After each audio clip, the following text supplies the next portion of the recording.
Hello, everyone, and welcome to Fact-Based Negotiations. My name is Rick Hyde. I'm a Director of Customer Success here at aPriori, and I'm happy to be joined today by Abe Chavez. Abe is a Principal Consultant in our Applied Services organization. And let's get started. All right. Thank you, Rick. I also want to thank you for attending this session and for taking the time to be here. For those of you who know me, know that I've been talking about this subject for years and years and years. And much of the content is going to be a repeat of that. But what we have done as a company this year is we have created a playbook. It's essentially a collection of step-by-step instructions, recipes, if you want, that show our clients how to use aPriori to achieve certain business goals. In this case, how to conduct fact-based discussions, data-driven discussions, fact-based negotiations, however you want to call this. So what we're going to do is we're going to start by talking about different sourcing situations and challenges and how aPriori and fact-based discussions can help. And then we're going to get into the meat of the presentation, which is really the steps that we recommend that you take to alleviate some of those discussions. And then we are going to end with just a couple of case studies that exemplify not only the process that we have discussed, but also the success that you can gain from following that recipe in essence. All right. So let's get started here.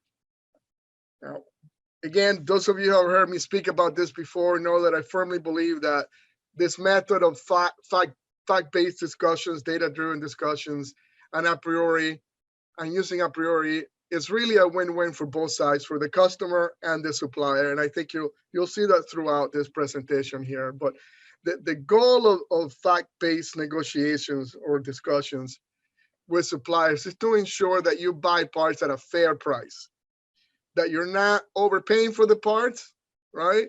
And that the suppliers don't lose money. If the suppliers lose money in some parts, they're going to have to overcharge you in others because they're in business to make money, and that just doesn't work well for a good relationship, right? aPriori will help you find out where the real opportunities are, so you can focus your efforts where it actually makes a difference, and you're not wasting your time or the supplier's time trying to squeeze dollars where there are none to give, basically. We'll also help you at the outset of MPI, of a new part, a derivative part, or when you're trying to purchase a part for the first time, to be able to purchase it at a fair price from day one, in essence. So to try to maybe not eliminate, but certainly reduce that cycle of renegotiating a part that customer and supplier have gotten used to, every year or every other year renegotiating a part. It also helps you, aPriori helps you generate your own estimates so that you don't have to ask your suppliers for estimate constantly when your internal customers want estimates.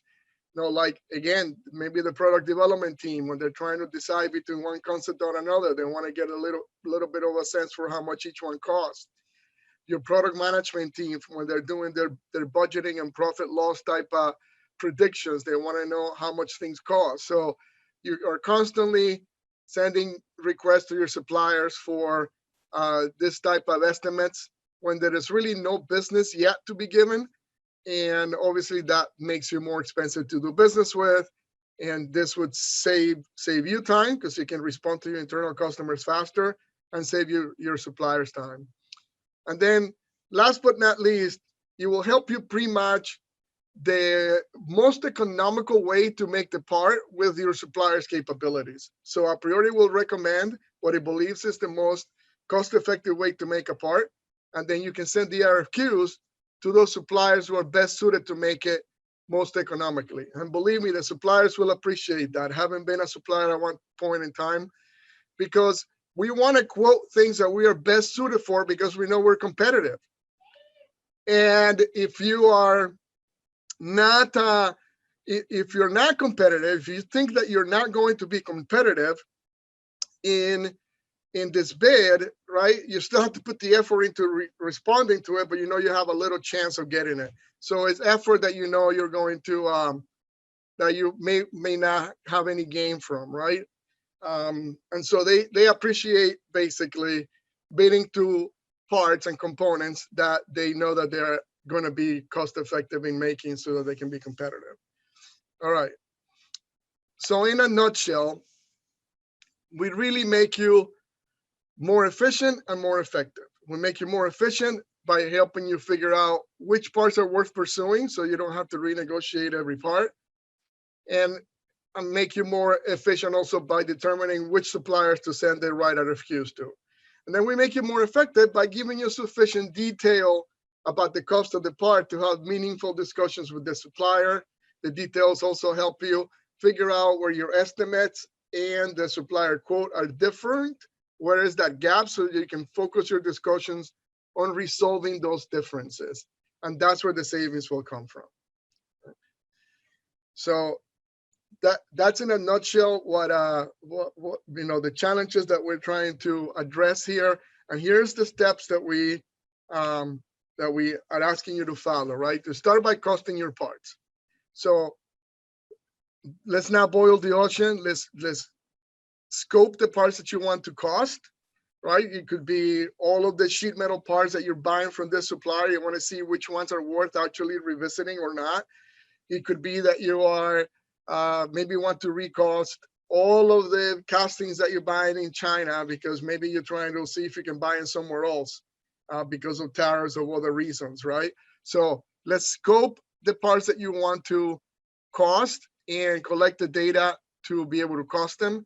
Then you cost them in aPriori. aPriori gives you different tools that you can use to cost a lot of parts at the same time. The main tool is called bulk costing, but you can also do something called deep costing. If you have an assembly, you know, a product or a menu module, and you want to cost all of the parts in that module, you can just deep cost that assembly. Or we now have something called matrix costing, which allows you to cost a group of parts in many different ways, all at the same time, basically, right? So you could say, for example, those castings in China, you can say, aPriori, go cost me all these castings in China, in Malaysia, in Mexico, and in Eastern Europe. And aPriori will go and give you all those results back, right? So many tools that you have to be able to cut multiple parts at the same time. And then you can review your results, make sure that you have your costs are complete, that you have paint on the parts that are supposed to be painted, deburr on the parts that are supposed to deburr, and so on, so you can obtain reliable, detailed cost data and manufacturing data. So start by costing your parts.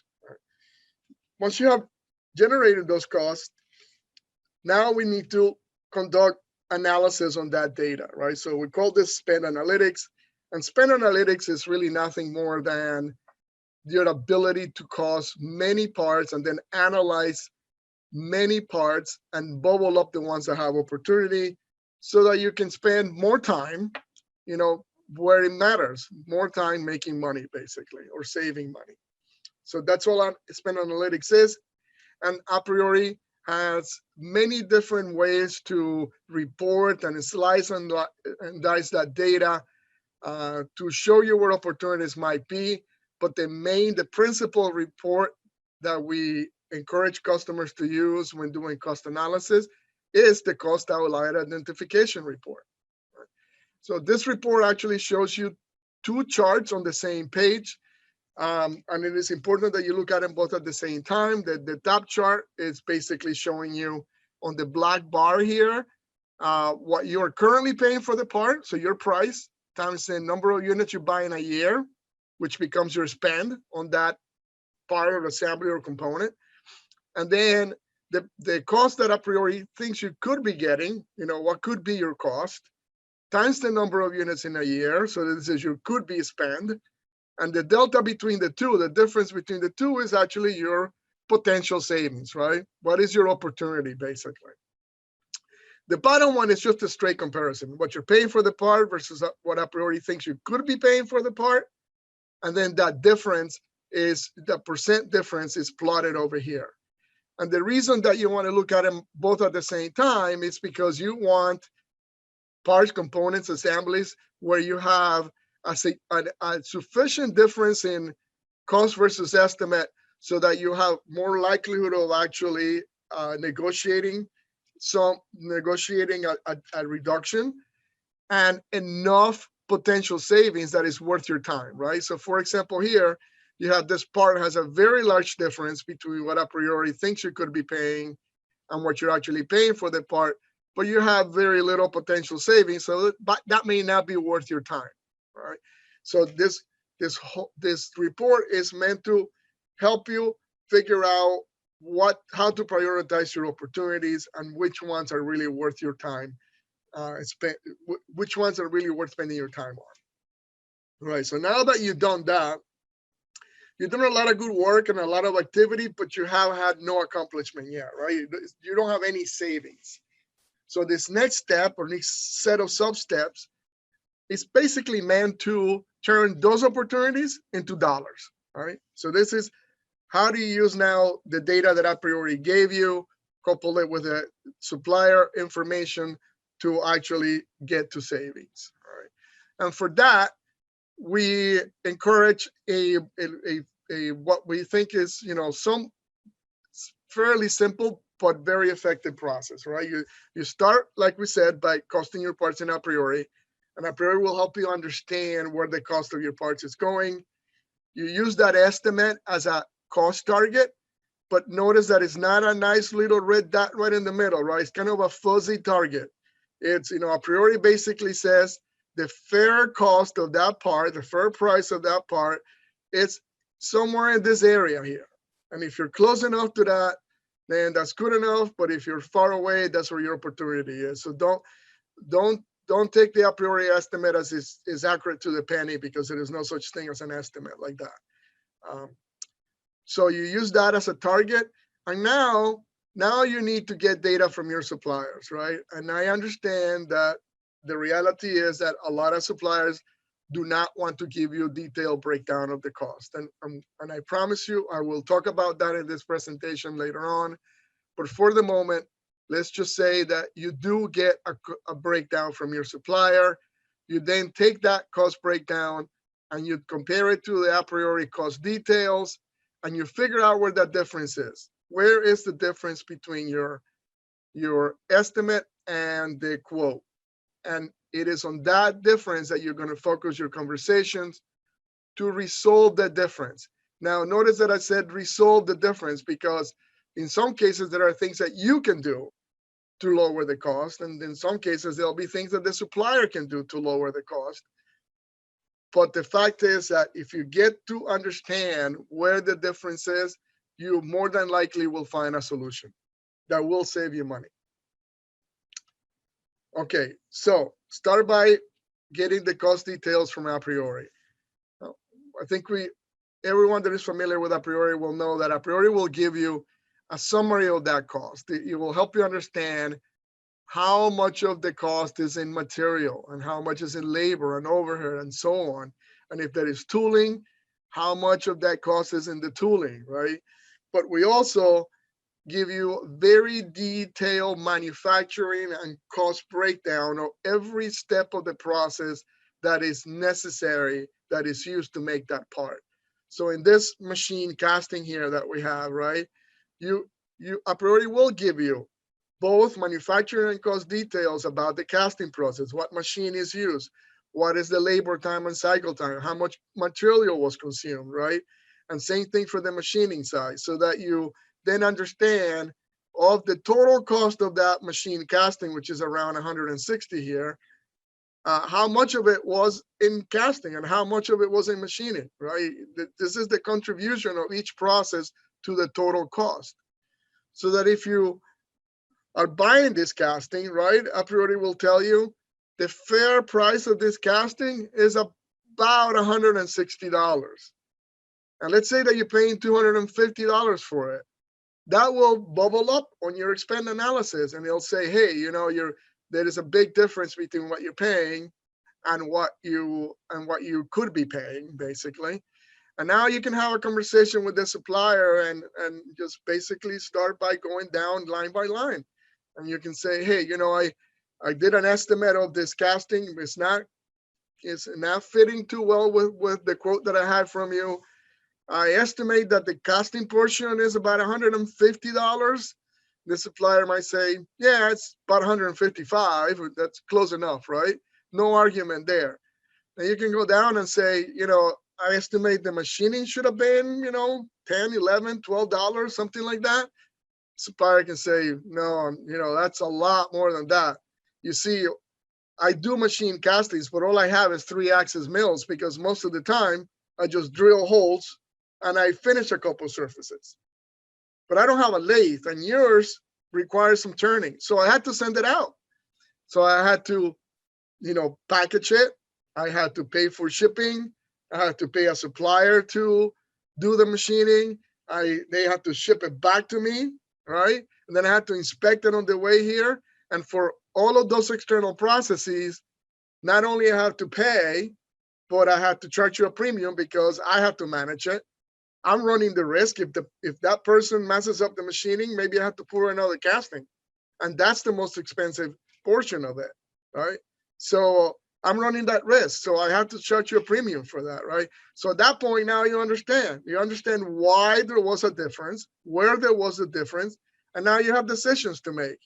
Maybe you only use that supplier for just the casting, and then you use your own machining sub-supplier, and they just ship it to that supplier, right? So, but the point is you get enough details to be able to have a conversation with your supplier as to where the costs are going, all right? Okay, so in a nutshell, the cost details help you by providing you sufficient insight into the cost of the part so you understand what goes into making your part. That in turn makes it possible for you to spot where the difference between your estimate and the supplier quote are, and then allows you for a transparent conversation with the supplier. That casting supplier may not really care that you are not doing the machining at his place. It's not really suited for that. So he can just, not worry about, outsourcing the machining and just give you the casting, right? So a very transparent conversation, and it's not always a squeezing the supplier, but helping figure out where the solution is, right? And the last thing it does, which it seems it's small, but it's actually pretty significant, is it gives you detailed cost targets now. It's not just at the part level, but also at the sub function level, that you're going to have an idea as to how much each function should cost, okay? All right. But in order to make this work, you need information from the supplier, right? You need facts from the supplier. And I always recommend that you start by figuring out how your part is being made, and then look at how aPriori is recommending to be made, because a lot of the savings will come in those differences. And by no means I am saying that one is right and one is wrong. You will find situations where aPriori says this is the most economical way to make it, and the supplier is making it in a different way. And there could be valid reasons for that, right? So before I came back to aPriori, I was a sales manager at a boutique, very fancy 5-axis machine shop. We made rotating equipment basically. And we only had 5-axis machines. That's all we had. So if you sent me a part that is pretty simple and it could be made easily on a 3-axis mill with 2 setups, I'm going to quote it on a 5-axis because that's all I have, right? And it's not that I'm wrong. I'm making it in a very possible way, but heck, that could be a big difference as to why you were expecting to pay less and I'm charging you more. And that, again, at that point, now you understand and you can make a decision as to what you do with that part, right? But having been in the supply side, I know that we suppliers can give you at least this amount of information. So when you ask for a breakdown, the supplier should be able, most suppliers should be able to, at a minimum, give you what the material cost is, because we all have to calculate how much material is going to get consumed, either because we have to tell you, so you provide it for me, or I have to go buy it, right? I have to calculate how much is it going to cost me to turn that raw material into the part or the components that you want, right? So I need to estimate this manufacturing cost. And then the secondary processes are almost always, not always, but almost always calculated separately, because you may want a part painted and the other customer doesn't. You may need X-ray inspection and the other customer doesn't.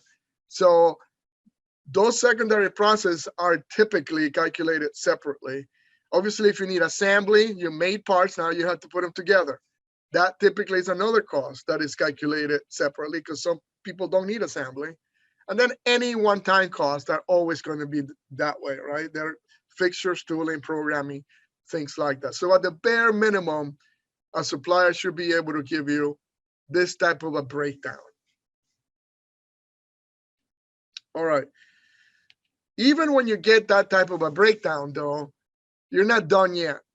And the reason you're not done yet is because it is most likely that a supplier will give you the cost breakdown in a different way that aPriori gives you a breakdown, right? So their definition of certain terms is not the same as the definition that aPriori has. And so you have to map these things, right? You have to map what the supplier is giving you to what aPriori is giving you. Let me just give you a few common situations, right? A supplier might have one labor and overhead rate for the entire fabrication shop, right? So making sheet metal parts and welding them together and things like that. Now they have a shop for that, and then I have a shop for machining, and that might have a different labor and overhead rate, but each shop may have one rate. And aPriori actually varies its rates from machine to machine and process to process. So aPriori will say that the guy that's welding makes more money than the guy that's operating a bend brake, right? And so that mapping would have to be done. You have to make some adjustments. You have to make some adjustments for that. Some people have overhead rates that are just a multiplier of labor costs. That's the way we did it when I was a supplier. We had a direct, indirect, and SG&A rates, but they were just multiples of the labor costs, basically. A lot of suppliers, a lot of companies will have one machine rate. So it's basically all loaded labor, overhead, both overheads, direct and indirect overhead, all in one machine rate. In which case you just have to add what aPriori says the labor overhead rates are all together, and now you can make an apples to apples comparison. So there is some mapping to be done. To make matters a little bit more complicated, there are other things that can be hidden or different, and then you will have to maybe separate a few and make accounting for that, right? I know companies that the setup cost are buried into the overhead rate. And so, excuse me one second. And so they and so basically, making a few parts costs the same as making a whole bunch of parts in one batch, right? The cost per part is the same because they don't include setup cost as a breakout like aPriori does, right? Well, other people include some of those secondary processes in their overhead if they feel like they have to do them most of the time, such as inspection, for example. And some suppliers even have an average utilization that they quote with, right? So all they know is that last year, for every 100 pounds of metal that went out, 72 pounds of metal left the factory. And so they just use a 72% utilization until the year after, where they might change it to 71, or maybe they change it quarter by quarter. But so if you design your part, for example, to use very little material, you took painful steps to do that, you may not be getting the credit you deserve because that supplier basically is using an average utilization, right? So you have to take some things in consideration when you're looking at the cost aPriori is giving you versus the detailed data that your supplier is giving you. Right. So now the conversation changes, right? Now you have information from the supplier, you have details from aPriori, you can compare them, and now you can see where those differences are. So the conversation with the supplier is not as intimidating anymore. It isn't a, I'm going to go squeeze you for $20 because I'm paying $20 too much for this part. It's not that high level, you have to give me this much savings. Or, our traditional, like we used to do years and years ago, I need 5% from you this year on all the parts that I buy. And on average, 5%. I don't care where you get it from, right? It isn't that kind of the confrontational type of conversation. The conversation becomes more, hey, help me understand. Help me understand the difference between what I have and what you have. Help me understand what goes into your material costs. Why do we have such a large difference? In one occasion, for example, we found that the reject rate, right, the scrap parts, the cost of the scrap parts, the supplier was putting into material costs. So yeah, there was a big difference between what we were estimating for material costs and what the supplier was saying, because all that scrap was going in material costs, right? Now, if we hadn't gotten down to that level of detail, we would have never found out that there was some issue with the stability of that part. Something was causing that part to be unstable. And now we could address that issue, even if we have to involve engineering, right? Or maybe it's something that the supplier needs to do that we can help them do. But that was the issue. It wasn't material cost, it was the stability of the part, right? Help me understand why there is a big difference between your overhead rate and ours, right? Sometimes, well, just that example I used before between the 5-axis and the 3-axis, right? If I'm making it on a 5-axis, no kidding, my overhead rate is going to be much larger than a 3-axis because a machine like that costs a lot more money. And so that depreciation portion makes that overhead rate larger, right? So they could be something that you can do about that, whether it's move the part or make other arrangements, right? But the big one is this one at the top here, because when suppliers don't want to give you details, you just approach the entire quote and the entire estimate. You just say, hey, just help me understand the difference between your quote and what I estimated. Here's what I estimated and how I estimated it, right? And I will give you a very specific example because I think this is a place where a lot of people get hung up on. I did a workshop with one of our customers, well, about a year ago now, actually. These were plastic parts. And after the workshop, we basically invited 2 suppliers to come discuss the top 3 parts that we identified as potential savings for those 3 suppliers, for those 2 suppliers. And they specifically chose a supplier that was very cooperative, a supplier that had never given them any details whatsoever except the bottom line of the quote. And this was actually their number 2 supplier on plastic parts. So they bought a lot of plastic from these guys. And so the suppliers showed up. Sure enough, they didn't give any details ahead of time, although they knew they were going to come to talk about 3 specific parts. The thing is, though, they know they have to bring the details with them because they know that you're going to be discussing these parts, right? So my customer just started by saying, hey, we spend a lot of money with you, and we've been doing estimates on the parts that we're spending most money on. And for these 3 parts, the estimates that we calculate are different than the estimates than the price that we're paying. And so we just want to understand what went wrong. Where is the difference? Did we do something wrong in estimating? Where is that difference and why the difference exists? That's all we want to know. And we started down the path, right? We estimate that this is what you're spending in material. About the material cost on this part is about this much. And that was pretty close. We estimate that the labor content is about this much. And that was pretty close. And then we got to overhead. And then the overhead was, and they basically said, how much you think that's overhead? No. What overhead rate are you using? So we basically said direct overhead is this. They said, no, that's about half of what we have. And well, it turned out when we did some digging that they were including direct overhead, indirect overhead, and SG&A in what they called overhead. So once we added those 3, that was pretty close, actually within a couple dollars on a $60-some an hour rate. So that was actually, they were satisfied that that was okay.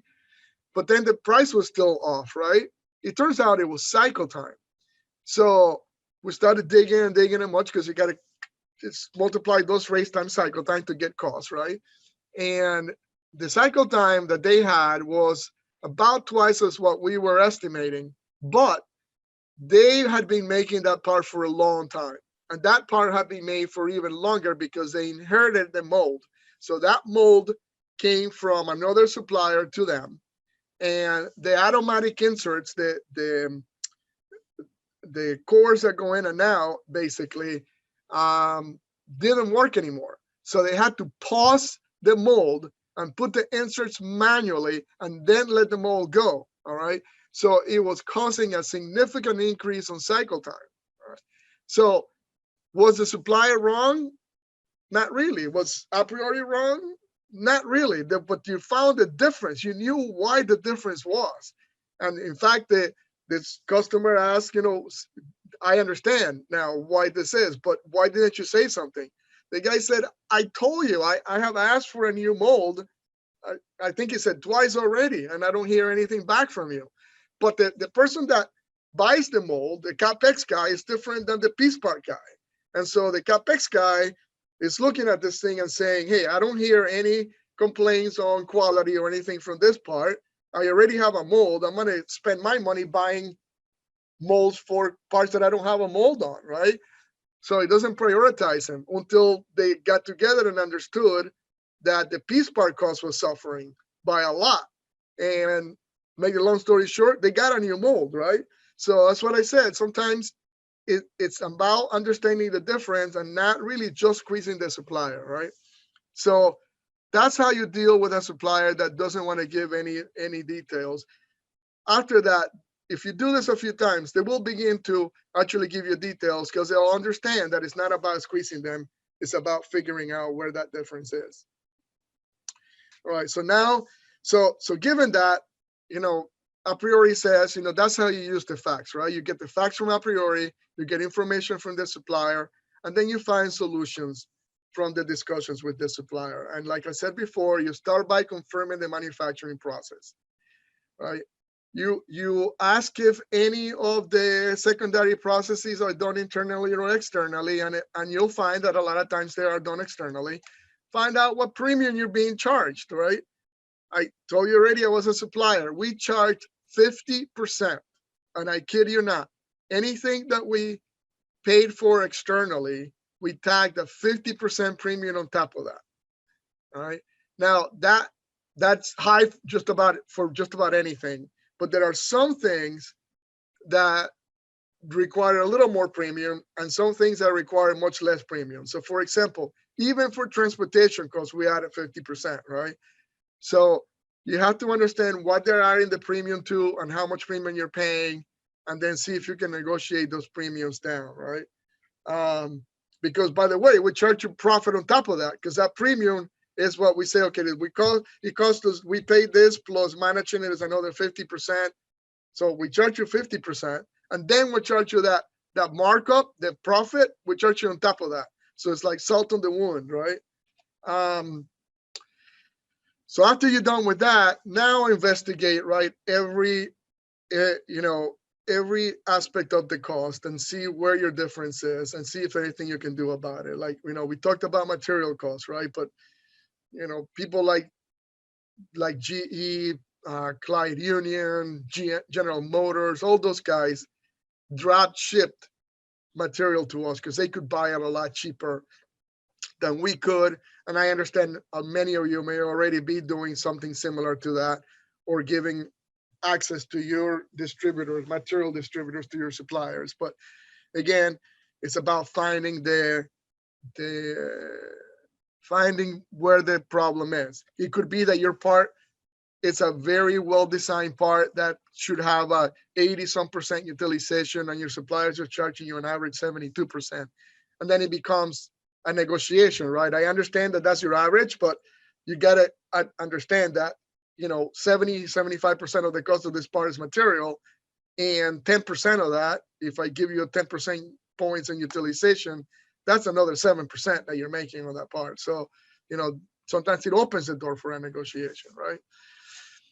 Setup costs, sometimes it's not quite evident how much cost is going into setting up the part, and maybe you're buying too few, and that's what's driving your cost up. We talked about overheads already. We talked about logistics and carriers. We talked about cycle times, right? So it's about going step by step, getting deeper and deeper and deeper. When you find a difference, just go deeper into the process. And so with that, basically, we're going to discuss just a couple of examples that give you a flavor for how this works in real life, right? So let me just go through a couple case studies here. Let me just fast forward this. So this is a customer. They're making this. Is a sheet metal part. It's a computer manufacturer. They make this by more than 10,000 a year. Let's just say that, right? So thousands and thousands of these things. They were paying $11.36 for this part. aPriori came back and said, that part should cost between $8.50 and $9, right? That's the way I read these things. If our customer had just gone back to the supplier and said, hey, I need you to cut, $2.50 out of the cost of your part, just at the top level. I need you got to cut the cost of this part by $2. That conversation doesn't go very far, right? So we asked for details. Details came back, and we started looking at this thing line by line. They said the material cost was $510. We had $570. Well, the material in China, which is where this thing is coming from, sometimes is a lot cheaper, and they were actually calculating a better utilization than we were, and so that gave us a little advantage. That's good, right? Not huge, but some. But then when you get to the next line here, labor cost per part, they said it was $2.85. We say it's 29 cents. That's a huge gap there, right? That's a huge difference. So you pause and you investigate that. All right. So now we needed to figure out what's going on with labor costs. So we take this. They told us how many parts per hour they were making out of that stage tooling line. It was a stamping, obviously. 150 parts per hour, and you multiply that by dollars per part, you get dollars per hour. You have to divide that by 9 because there is 9 stages, right? So there is 9 stations, and each guy passes it to the next, and they do the next stamping. Boom, boom, boom, boom, boom. 9 of those guys. So you divide 150 times 285 divided by 9, and that gives you $47.50 an hour in China, all right?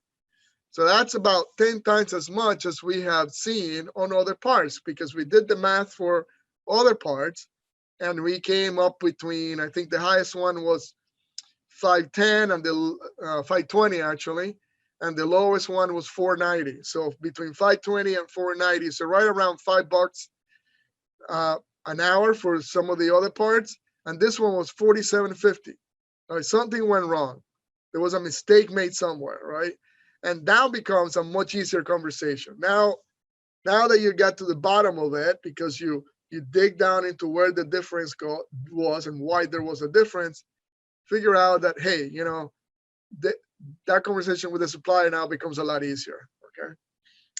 So the next one, again, is a sheet metal part, and this really exemplifies the entire process as we typically teach it, right? So this part goes into a cash machine. It separates basically the motors that are generating heat from the bills, and so the paint that this part is using, if that coating is really a heat absorbent paint, and is very expensive. So when our customer did an estimate using aPriori, the cost that aPriori was estimating was much lower than what they were paying, right?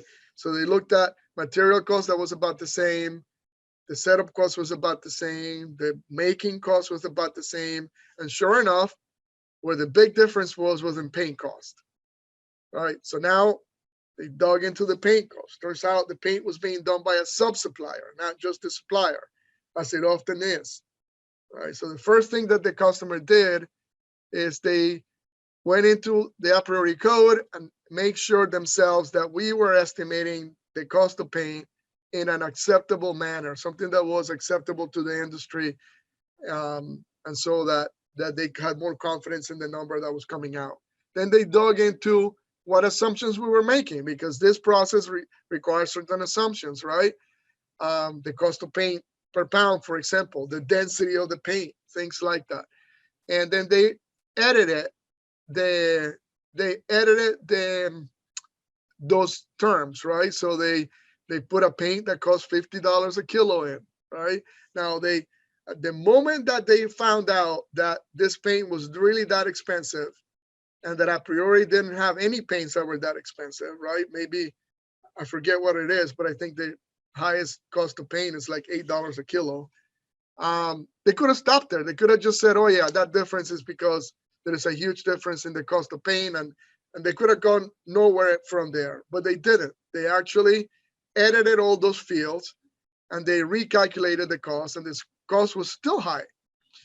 So then they dug one level deeper, and they found out that really the difference was in the amount of paint being consumed. The aPriori was estimating, forget what it was, let's just say it was half a kilo, and the sub-supplier had originally estimated about a kilo. So it was almost a 2-to-1 difference. I'm just making up the kilo and half a kilo. But that allowed them to take those details and then go with their supplier to the sub-supplier and find out what the actual numbers were, how they had come up with the estimate of the paint and what they were actually consuming.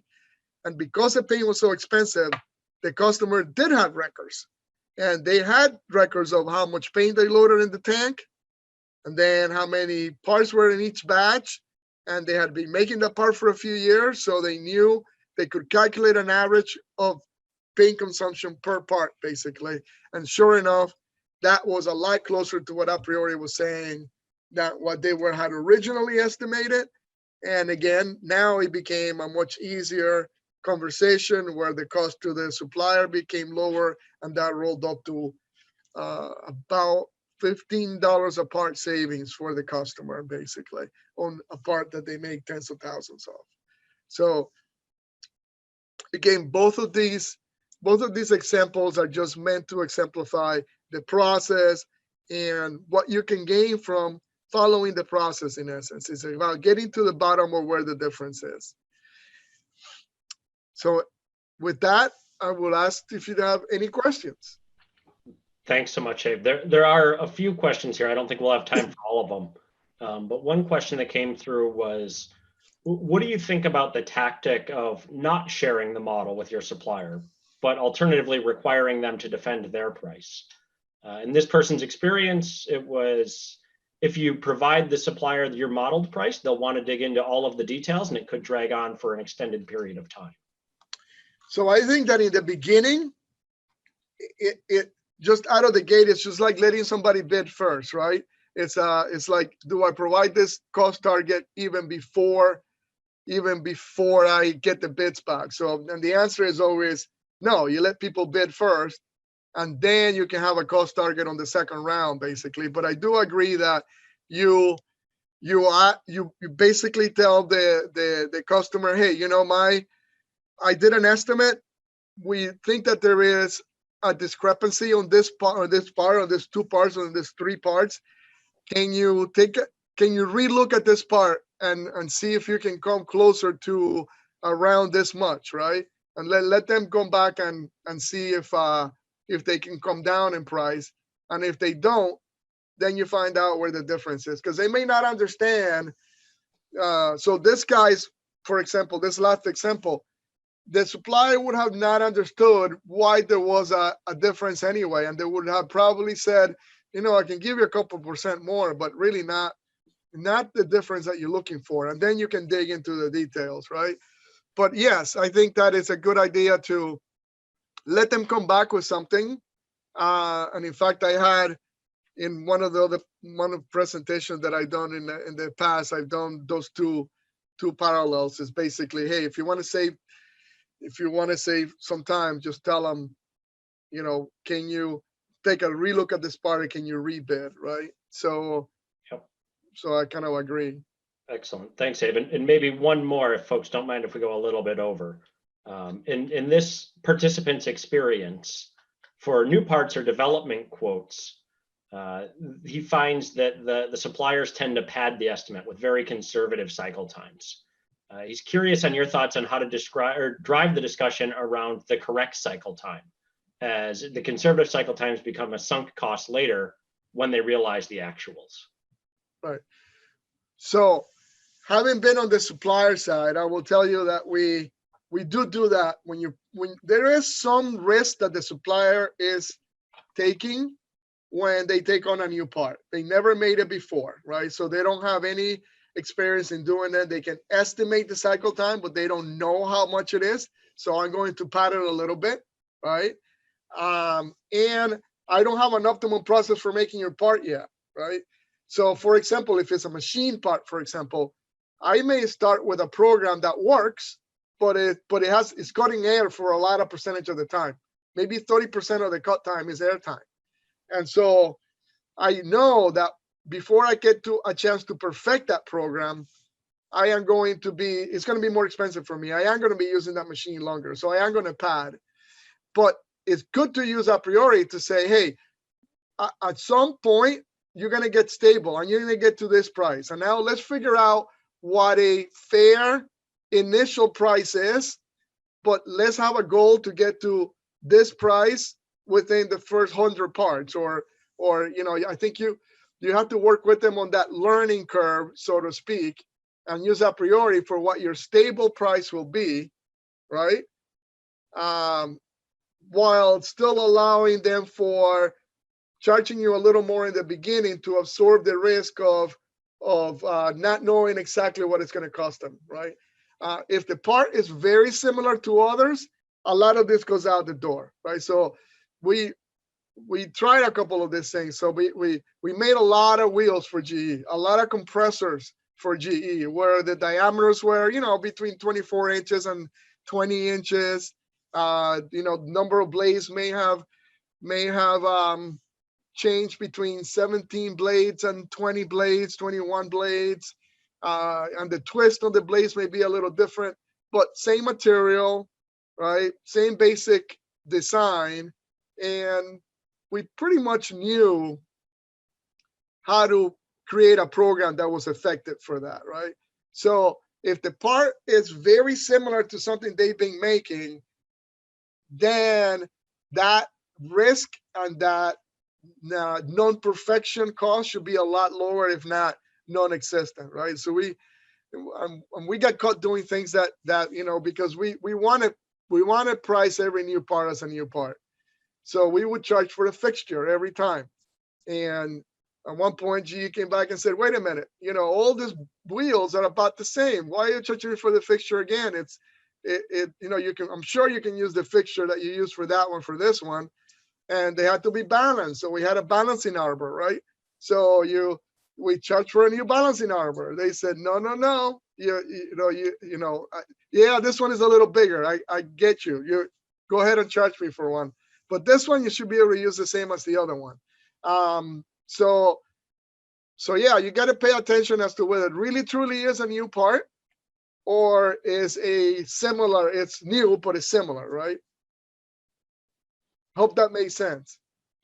Great. Yeah. Thank you so much, Abe. And thank you everybody for participating within this session. That's all we have for this session. So thank you so much and enjoy the rest of your day. Bye.